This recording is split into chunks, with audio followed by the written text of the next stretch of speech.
자, 너희들은 국가유공자가 아니다. 보훈부가 벌인 제1연평해전이라는 내용인데, 자, 일반적으로 여러분들이 알고 계시는 연평해전은 제2연평해전입니다. 영화에서 나오는 연평해전은 그 2002년 월드컵 때 나왔던 막 연평해전 있잖아요.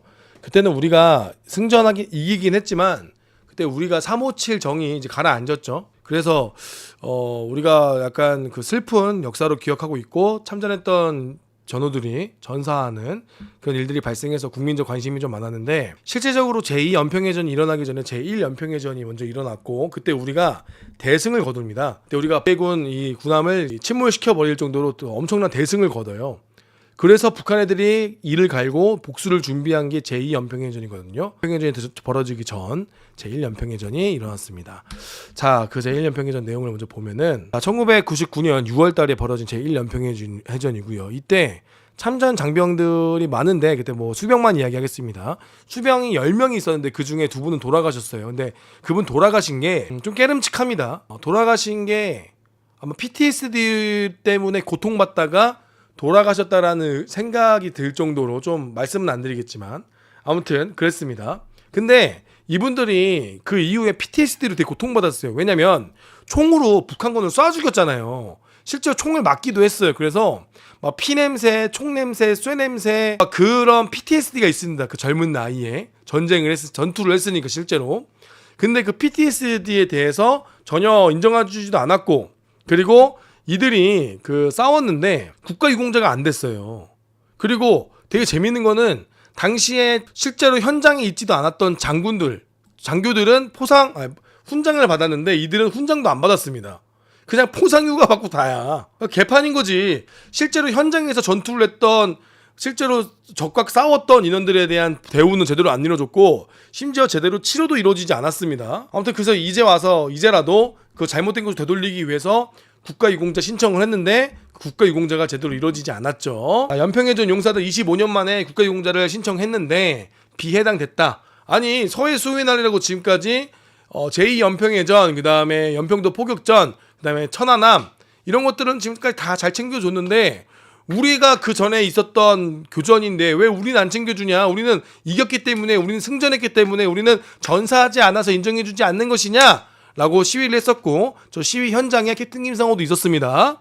저 때 의원님들하고 다 악수도 하고 그랬었는데, 저도 저 현장에 있었어요. 저때 전 카메라를 찍고 카메라 시점이 접니다. 거기에 제가 있었습니다. 아무튼 짜증나죠. 자, 그런데 최근에 8명이 다시 신청을 했는데 그 중에 4명이 됐어요. 근데 이재명 정부에서 새로 임명된 강윤진 보훈부 차관이 뭐라고 이야기했느냐? 아니, 8명 중에 4명 됐으면 됐지, 그 정도면 많이 된 거예요 라고 이런 말 같지도 않은 소리를 했습니다. 이게 무슨 말이냐? 아니, 되게 웃겨요. 이때 이 외국군 관련해서 뭐 PTSD 관련한 그 세미나가 있었어요. 그래서 거기가 따진 거야. 우리가 지금 4명밖에 안 됐다. 그러니까 웨스턴 조선 호텔에서 국제 보훈 컨퍼런스 하면서, 이때 졸라 웃긴 게 이 아줌마가 외국군 PTSD를 예우해야 된다라고 얘기하면서 우리 군대 PTSD는 그 중에 8명 중에 4명 됐으면 됐지. 웃긴 사람이야. 국제 컨퍼런스, 국제 포럼에서는 무슨 막 되게 막 있는 척하고 막 군인들 PTSD 인정해줘야 됩니다, 뭐 입에 발린 소리 해놓고, 실제로 우리 군인들, 실제로 우리 전투에 참여한 인원들은 8명 중에 4명 됐으면 많이 된 거 아니야? 이런 버러지 같은 소리를 했다라는 거죠. 미친 거지 이거 진짜. 7급이에요 7급 PTSD는. 심지어 PTSD는 가장 낮은 등급이에요. 7급이에요 7급. 자, 보겠습니다. 비해당 사유가 뭐냐. 되게 웃겨요. 비해당 사유가. 첫 번째, 교전 이후 진단, 치료 등의 군 기록이 없다. 만기 전역했다. 너가 만기 전역했기 때문에 넌 안 된다. 그리고 전역 후에 경제 활동을 했다. 그러면 굶어 뒤졌어야 되는 거야? 야, 전역하고 25년이 지났어. 그럼 25년이 지났는데 그동안 돈을 안 벌었어야 되는 거야? 그러면 이 사람들은 결혼도 하지 말고 애도 낳지 말고 살아야 되는 거야? 웃기잖아. 말이 안 되잖아. 심지어 의학자문을 받았어요. 의사 선생님들도 PTSD 때문에 많이 힘들었다라고 의사 선생님들이 다 증명해 줬어. 근데 이 사람들이 전역하고 나서 뭐 취업을 했다, 그리고 뭐 잘 다녔다, 그렇기 때문에 이 사람들한테는 우리가 해줄 필요가 없다, 일상생활에 제약이 없다라고 이야기하고 있어요. 근데 이분들이 그걸 견뎌내고 참아온 거란 말이에요. 견디고 참아온 건데, 이거 견디고 참았으니까 안 된다, 참지 않을 정도여야 된다라고 이야기한 거죠. 자, 이 내용 좀 보겠습니다. 이거 좀 웃겨요 이것도. 자, 이게 웃긴 게 8명 중에 4명이 안 된 이유가 웃겨. 동학농민운동은 유가족 지원금도 준다면서 왜 이리 군은 늘 찬밥 신세냐. 동학농민 운동을 했어야지 그러니까. 어이가 없는 거죠. 이 웃긴 게 8명 다 똑같은 조건이거든요. 근데 4명은 되고 4명은 안 됐어. 자, 보면은 요건이라는 게 무엇이냐. 전투 또는 이에 준하는 직무 수행의 범위고요. 이거 전투를 했잖아요. 실제 전투를 했잖아.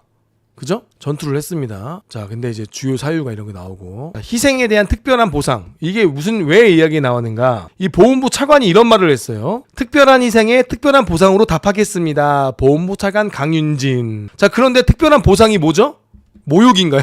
특별한 희생에는 특별한 보상. 야, 그것만 된 거 아니야? 이게 특별한 보상이야? 아니, 이게 진짜 좀 골 때려요. 보면은 되게 재밌는 게 이거야. 같은 장소, 같은 전투했는데 누구는 되고 누구는 안 돼. 아니, 같은 장소에서 같은 전투를 했어. 그럼 누구는 PTSD고 누구는 PTSD가 아니래. 맞잖아. 같은 자리에서 같은 전투를 했어. 똑같은 피냄새를 맡았고 똑같은 사람을 총으로 이렇게 쏘는 행위를 했어. 그러면 근데 누구는 되고 누구는 안 돼. 안 된 이유가 직장 생활을 했고 안 된 이유가 경제 활동을 해서래. 그러면 굶어 죽었어야 돼?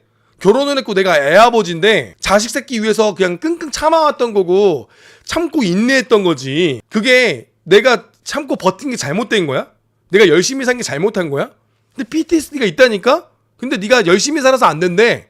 그러니까 족같이 살았어야지. 술 처먹고 막 음주운전도 하고 가족들한테 다 찢어버리겠다 전화도 하고. 아니 정상적인 삶을 사는 사람은 PTSD가 없다라는 거야? 환장할 일인 거죠. 아니 되게 웃겨요 이게. 의사 선생님들이 문제가 있다고 이야기를 했어. 의사 선생님들이 이거는 지금 PTSD가 있다. 그리고 실제로 대법원 판례에도 30년이 지나서도 PTSD가 온다. PTSD라는 거는 전역 후에 나타나는 게 아니라 뭐 20년, 10년 뒤에도 그 PTSD가 올라올 수도 있다라고 의학적인 내용도 있어. 근데 이 인간들이 도대체 무슨 근거로 이렇게 주장하는 게 이해가 안 되는 거죠. 또 재밌는 건 2차 가해 관련된 겁니다. 2차 가해 관련된 내용도 보겠습니다. 해외에서 근무하셨습니까? 답변자: 아니요. 전 영어도 잘 못하고 해외 근무한 적 없는데요. 그건 다른 사람입니다. 그래요? 보훈심의위원장이 그건 다른 사람 거 보신 거 지금 얘기하신 것 같은데요. 그래요? 직장을 오래 다니셨는데 무슨 일 하세요? 회사에서 주로 어떻게 지내세요? 직급이 어떻게 되세요? 한 직장에 오래 다니신 것 같은데 하나 내에서 계열사를 여러 번 옮겼던데 왜 옮겼어요? 제가 건축가를 다녀가지고 뭐 총무일을 하다가 뭐 이러이러하다가 채용 공고를 지원했고요. 매번 진급할 때 누락했었다. 회사를 옮긴 건 잘 모르겠다. 그냥 가라고 해서 갔다. 성격? 이 사건이 있기 전에 어떻게 지내셨어요? 운동 좋아했고요. 뭐 잘하고 산책하고 특별한 건 없었습니다. 가족과는 어떻게 지내요? 좋지 않습니다. 나도 모르게 버럭 화를 내고 와이프하고 매번 싸우기도 했고 하고 그랬어요. 이게 PTSD 증상 중에 하나예요. PTSD를 가진 사람들이 가족한테 화를 내기도 하고 막 그래요. 왜냐면 이게 스트레스가 억제가 안 되니까 순간 자기한테 가장 친근하고 자기를 가장 아끼는 사람한테 막 이렇게 좀 화를 내는 경우도 있거든요. PTSD가 전쟁에 참여한 사람들이 당시 병기병이라고 포함해 있었다고 하는데 피를 어떻게 해보고 비린내를 맡았냐는 거예요. 야, 우리 다 죽었나 봐서 피 냄새도 맡고 막 힘들었습니다라고 이야기한 거죠. 그때면 뭐 그 교전을 다 증상을 확인했다고 하는데 기억하고 있느냐? 교전 이후에 왜 병원 진료 안 받았냐? 병원 진료 받으려고 했는데 당시 PTSD가 뭔지도 몰랐고 정신과 다니면 이상하게 보고. 여러분도 아시겠지만 10년 전 20년 전만 해도 정신과 가면 취업이 안 된다라는 루머가 있었습니다. 정신과 다니면 막 취업도 안 되고 막 이상한 사람 취급하던 시절이 있었어요. 그죠? 그래서 안 간 거다. 그래서 좀 신경 좀 써줘라고 얘기했는데 아무튼 안 됐습니다. 그래서 편지도 쓰고 뭐 통신명 관련된 것도 막 이야기도 하고 자녀도 이야기하고 막 했는데 이제 여기서 좀 제가 쭉 보니까 어이가 없는 게 문제점. 쟁점 안건에 대해서 심층적으로 검토하여 본회의에 보고해야 되고 청문 내용을 보면은 제1연평해전에 대한 이해도와 해당 인원이 누군지도 모르고 그냥 온 거예요. 이 심의위원들이. 거기다가 위원장은 필요시 회의에 지장이 회의에 지장이 없는 범위 내에서 기관의 추천을 받아서 안종민 행정사님을 참관을 시킬 수 있습니다. 근데 거부당했습니다. 왜? 안종민 행정사님이 만약에 참관을 하면 거기서 다 찌발라 버리니까 막 보심위원들 막 논리적으로 발라버리니까 안종민 행정사님이 참관하겠다. 내가 행정사다. 이 사람들 지금 도와주는 사람이니까 나 참관하겠다라고 이야기했더니만 거기서 거부한 거예요. 안 된다고. 이해가 안 돼. 선임한 사람인데 이해가 안 되죠. 그 결정서 어디에도 지연성 PTSD를 언급한 적도 없고 판례에 대해서 언급한 적도 없다. 이거 판례를 언급해 줘야 되는데. 아무튼 국가유공자 요건은 비해당으로 표시 후 서면 통지했고 위원장이 재통지해야 되는데 재통지도 안 했다. 2차 청문까지 위원장은 이 사실을 미인지하고 있다. 청문 당시 선정 5회 질문에 답변하지 못하고 심사 과정에게 현장에서 문의 후 파악 후 아무튼 전체적으로 봤을 때 이거에 대해서 제대로 의학자문도 보지도 않고 뭐 판례 등도 제대로 보지도 않고 그냥 기분 내키는 대로 내린 거죠.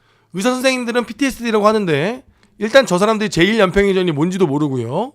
수병이 뭔지도 모르고요. 이해를 못하고 있습니다. 저 상황을 이해 못하는 사람들이 심의를 하러 온 거예요. 그냥 대충 감으로 그냥 대충 한 8명 중에 일단 4명만 주자. 그리고 뭐 언론이나 또 지랄 연병하면은 그때 좀 주지 뭐 라는 생각으로 대충 때려잡은 것 같습니다. 아무튼 그러니까 지금 어처구니가 없죠. 자료를 다 제출했는데 자료도 보지도 않고 외국에 판례가 있는데 판례도 확인도 안 하고 PTSD 받았다고 의사 선생님들이 석유서 써준 것도 차관도 안 하고 그냥 질문 물어보는 사람한테 관심도 없고. 근데 우리가 봐봐, 보훈처는 어떤 곳이죠? 보훈처는 특별한 희생에 보상하는 것에 대해서 심사하는 사람들이야. 그럼 특별한 희생을 한 사람들만 오는 곳이야. 그럼 최소한 그 희생에 대해서 공부하고 그 희생에 대해서 인정해주고. 하지만 그러니까 보훈처가 이러면 안 된다는 거야. 보훈처는 항상 이런 마인드 가지면 안 돼요. 이 보훈 차관이 문제가 뭐냐면, 이 아줌마가 진짜 문제가 뭐냐면 이런 표현 자체가 잘못된 거야. 8명 중에 4명 됐으면 많이 된 거 아니야. 이 표현 자체가 이게 얼마나 어이가 없냐면, 보훈처는 만약에 8명 중에 4명이 됐어. 아이고 정말 우리 국가를 위해 헌신해주고 희생해주셨는데 4명밖에 안 된 게 너무 송구스럽습니다. 저희가 규정과 절차로대로 했는데 다시 한번 확인해 보겠습니다. 송구합니다라고 이야기해야 돼. 왜? 모든 보훈처에 오는 사람은 희생을 한 사람이니까.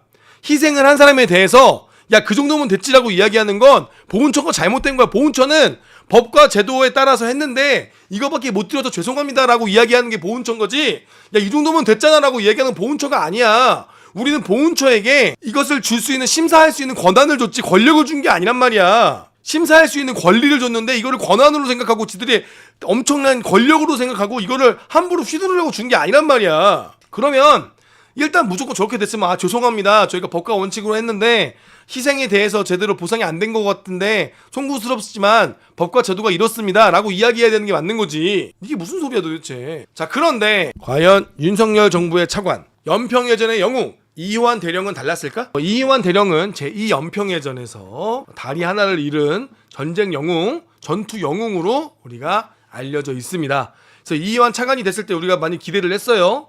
실제로 이제 국가유공자이고 군에서 다친 보훈 대상자이기 때문에 우리 군인들에 대해서 많이 관심 가져주고 좀 잘못된 것을 올바르게 바로잡아주지 않을까라고 했지만 뒷문으로 도망갔습니다. 이때 시위했을 때 보훈부 차관 현장에 나타나지도 않았고요. 뒷문으로 들어와서 뒷문으로 도망갔습니다.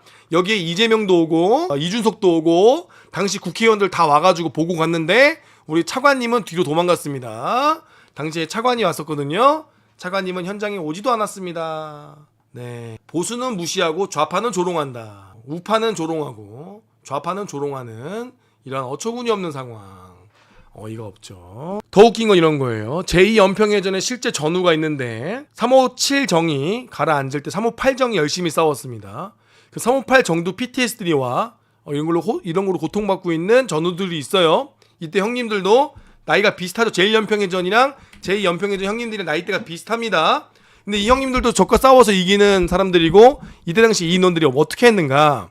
바로 제2연평해전 때 이들도 트라우마 때문에 고통을 받았고요. 그리고 그때 당시 막 창자 막 그런 시체들 몸몸의 장기들이 배 위에 있는 거를 다 쓸고 닦고 치우고 그 피 냄새 맡아가면서 전투했던 인원들이 다음날 쉬지도 못하고 치료도 못 받고 트라우마 필 고통을 받았습니다. 근데 이들도 전투 영웅으로 인정받지 못했어요. 참전 전으로 인정받지 못했고 지금까지 서해 수호에 날 때 제2연평해전 막 이야기하는데 제2연평해전 때 북한군을 괴멸시킨 358정의 인원들은 초대받지도 못했습니다. 358정은 항상 본인들이 참가 신청을 해서 갔어요. 초대받지 못했어요. 그러니까 이 사람들도 지금 PTSD 고통받고 있거든요. 제1연평해전이 끝나면 제2연평해전 전우들도 우리가 돌봐야 돼요. 근데 지금 단추가 안 깨어지니까 제2연평해전 전우들도 지금 지켜보고 있어요. 제1연평해전 선배들이 먼저 국가유공자가 되시면 우리도 될 수 있겠다는 기대감이 있을 거 아니야. 왜? 이 사람들도 고통받았거든. 만약에 생각을 해봐. 이 사람들도 총 쏴가지고 북한군 괴멸시키고 그리고 바로 그 배 가서 전우들 피 묻은 전우들 막 장기가 드러나 있는 전우들 그거 다 손으로 잡고 치우고 청소하고 그분들 끌고 나오고 그 피 냄새, 총 탄약 냄새, 쇠 냄새, 땀 냄새 그거 다 머리 PTSD 남아있을 거란 말이야. 근데 이 사람들도 지금까지 외면받았단 말이야. 자, 그런데 이 연평해전이야. 제2연평해전 영웅 누구라고? 이희환이야. 이희환이가 뭐 해줬을 것 같아? 이희환 아무것도 안 해줬어요. 이게 더 괘씸해 나는. 이희환은 당시에 357정의 부정장인가 그랬어. 그럼 이 사람이 차관이 됐으면 다른 건 모르겠는데 최소한 제2연평해전 전우들 자기 동생들이야. 자기 장교고 그때 수병들은 한두 살 어렸을 거야. 이 사람 그때 중인가 그랬어.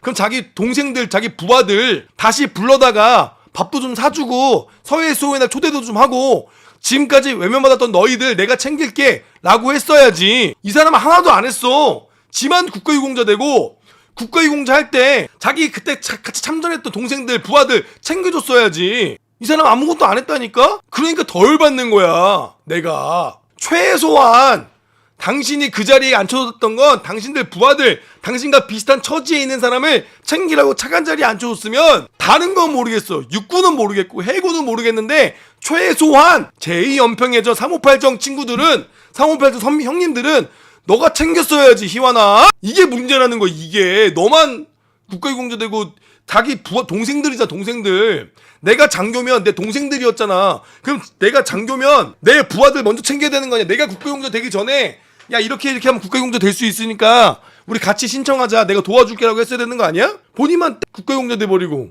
본인만 해버리고. 아 이게 뭐야? 나 이게 더 괘씸해. 난 이희원 씨가 더 괘씸해. 솔직히 말해서. 내가 유공자 될 동안 우리 자기 부하들 자기 같이 도와줬던 전우들은 챙겼냐고. 장교들이 문제야. 너무 이기적이야. 자리가 사람을 망쳐놨네. 해군사관학교 나서 도대체 뭐 했대? 한 명 더 있어. 내가 말하고 싶은 사람 또 있어. 나도 이분도 해군사관학교 출신인데 한 명 더 있어. 해군사관학교 출신 천안함 함장님도 좀 그래. 함장님도 난 또 너무 아쉬운 게 함장님 이준석 씨 만나고 국회의원들 만나고 할 때 천안함만 이야기하지 마시고 제1연평해전 제2연평해전 연평 포격전 다 서해수호를 다 같이 묶어서 다른 전우들도 국가유공자 그렇게 얘기해 줄 수 있는 그 위치에 가 계시잖아. 정치인들 만나고 막 그런 얘기 하시잖아. 맨날 천안함 얘기만 해. 천안함은 이미 다 알고 있잖아. 모르는 사람 있어? 천안함 관련해서 웬만한 사람들 다 국가유공자 됐어. 그러면 이제는 그 앞뒤로 전우들 있잖아.